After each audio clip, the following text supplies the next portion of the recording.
So initially the plan was to go and see The Upside, that new movie starring Kevin Hart and Bryan Cranston, come back here and review that movie, but it's not playing anywhere in Australia. Anywhere at all. My name is Tom.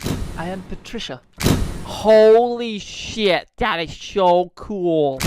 Oh, I'm back. And this is our review for the movie Split. But before we get into today's review, if you have not subscribed to this channel yet, make sure you hit that subscribe button and ring that notifications bell so that you never miss out on our take on all things movies. Have you seen Split? What did you think about it? If you enjoyed this movie, drop a comment down below and let us know your thoughts on this film. We also did a review for Unbreakable, so we will leave a link to that video in the description below. Go and check that out. Spoiler warning for Split. If you haven't seen it yet, I'm going to get into some spoilers for the movie. So if you haven't seen the movie, go and see the movie and then come back and join me for this review. So Split stars James McAvoy, Anya Taylor-Joy, and Lee Richardson, and is a story of James McAvoy's character Kevin Wendell Crumb, who lives with a disorder called DID, and he has like 23 different personalities in his head, and he kidnaps 3 girls, and they have to deal with these different personalities. Now, this is obviously, now we can look at it as the follow-up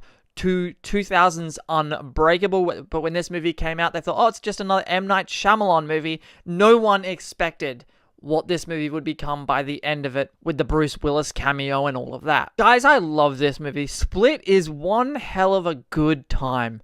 So obviously, I went back and rewatched Split before doing this review, and I was reminded again just how amazing James McAvoy's performance in this film is. Or should I say performances. Everything from Barry to Dennis to Hedwig to Patricia to the Beast. It's incredible what he was able to do with this performance and seamlessly transitioning from one character to the next, sometimes without there even being a cut in between them. Now, I have to talk about the young women, the kidnap victims in this movie. Obviously, Anya Taylor-Joy is great in the film, but I feel like the standout performance of all the 3 girls for me was Lee Richardson. Now, she's also in a movie that I do talk about quite a lot on this channel, and that's Edge of 17, and she's fantastic in that. But wow, out of the 3 girls in this movie, she is the standout performance to me. Just, she has to go to such a level of like insanity at certain points because she's just shit scared. But I also do love the way that Anya Taylor-Joy was, through her past and through the flashbacks that happened throughout the film, was able to kind of connect with some of the personalities of Kevin's character, especially the personality of Hedwig, the 9-year-old kid, the way she was able to connect with him and him ultimately being the one that kind of almost helps her discover certain things. I also love the way this movie cut back and forth between him with the girls and him with the doctor, and just those meetings and those interactions and seeing the way the doctor was able to sort of figure things out. And then by the time she actually does visit where he's keeping the girls, you know, she discovers, oh, this is much worse than I thought. And you're sort of figuring out Kevin's different personalities, and you're sort of figuring out this disorder with the doctor throughout the movie. And I thought that was really well done and really well executed. Now let's talk about the big spoiler at the end. Obviously, again, if you haven't seen Split, you're probably not going to want to listen to this, but I feel like everyone by now knows that Split is tied into glass. Split is really a supervillain origin story,